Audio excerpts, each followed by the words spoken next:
Hey guys, what's going on? Jake Gisler here, and today I'm going to be showing you how to set up a Premiere Pro project for music video editing. Okay, so once you have Premiere Pro, then you're just going to do a new project. I have a music video folder set up. I'm just going to restart this though and show you guys exactly from square one how you get this all moving. Video setup tutorial. Okay, so here's one tip that I'm going to give right off the bat. Always make sure you know where your project is being saved. There was one time that I had my project saved in a folder that I didn't know it was in, and I had all my projects in there. Actually, the folder got deleted off my desktop, and once that happened, I lost all my projects. So one tip that I can give is just make sure you know where your projects are. Make sure you're duplicating projects. They're very small file sizes, so you could throw it online into Dropbox or a Google Drive just to have it online. And you can also throw it on just like a little flash drive or even all your hard drives. And then even if you wanted to duplicate it and throw it in another folder on your desktop. So once that's good, make sure you got all this set up. Okay, so now once you are inside of your setup, what I do right away is I create some bins so I can make sure I'm organized. There's a few ways to do this. So you file new and then hit bin. You can do right click inside of the assembly and hit bin, or you can just do Command B if you're on a Mac, Control B if you're on a PC, and I automatically just make a footage folder. Inside of the footage folder, I break it down with a quick performance, and then I do a B-roll.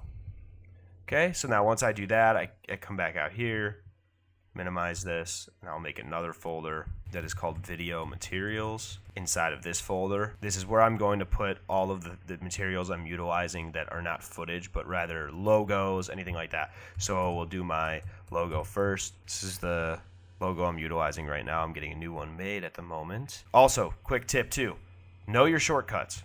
Your shortcuts are going to save you a bunch of time. So to import, like I was showing the bin, just file and then hit import. You can do the same thing where you just hit the right click, import, or you can do Command I, which is going to save you a bunch of time, as I said before. Boom. So once that's done, you go into your footage. I always start with performance. So I'm going to import into this folder a performance shot from a music video. Okay, now once that's good, just come in here.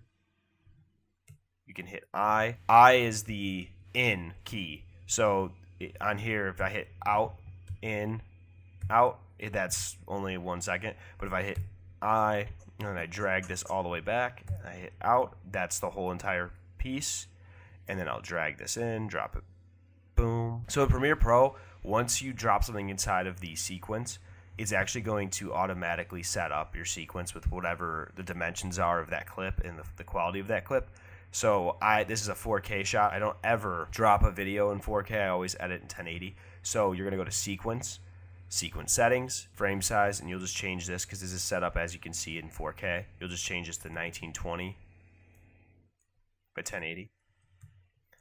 Once that's set up, you'll see it crops it in because it's a 4K shot, which this is the beauty of using a higher resolution. You have the ability in post then to really get double the amount of space where you can push in and you don't lose any quality. So I can do some keyframes and zoom from here to the close-up that's at 100 and I won't lose any quality.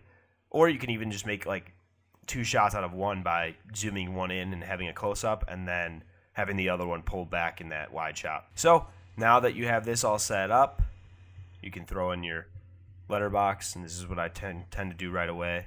I always put the letterbox. I like to have the letterbox as high as possible because there's a lot of times that my tracks will get kind of messy. So I always want to have this on like V5 or V6. And once it's up there, you can even lock it, but you want to stretch it across.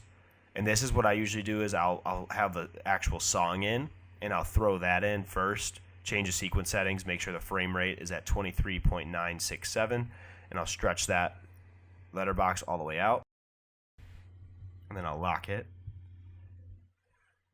Now, one thing to keep in mind, when you lock the letterbox, whenever you're trying to do a edit where it's a ripple delete, where it pulls the timeline back, it will not do that if you have something locked, a track that's locked, because it can't move. So you just have to keep that in mind when you're trying to delete an entire track and pull the entire footage back. But aside from that, that's pretty much good to go. Okay guys, that was just a quick video to show you how to set up your music video editing inside of Premiere Pro. I'll be posting other videos for you guys that'll show you how I export the videos and just different things of that nature. Please view the link in my description down below. You can download some of the assets that I have, just like my letterbox, and I'll even throw in a free LUT for you guys that you can download for free just for checking out the video. But in order to do that, I want you guys to just subscribe below so you can see all the other stuff that I'm going to be putting out there, and I'm going to be giving a lot more free advice for all of you filmmakers out there.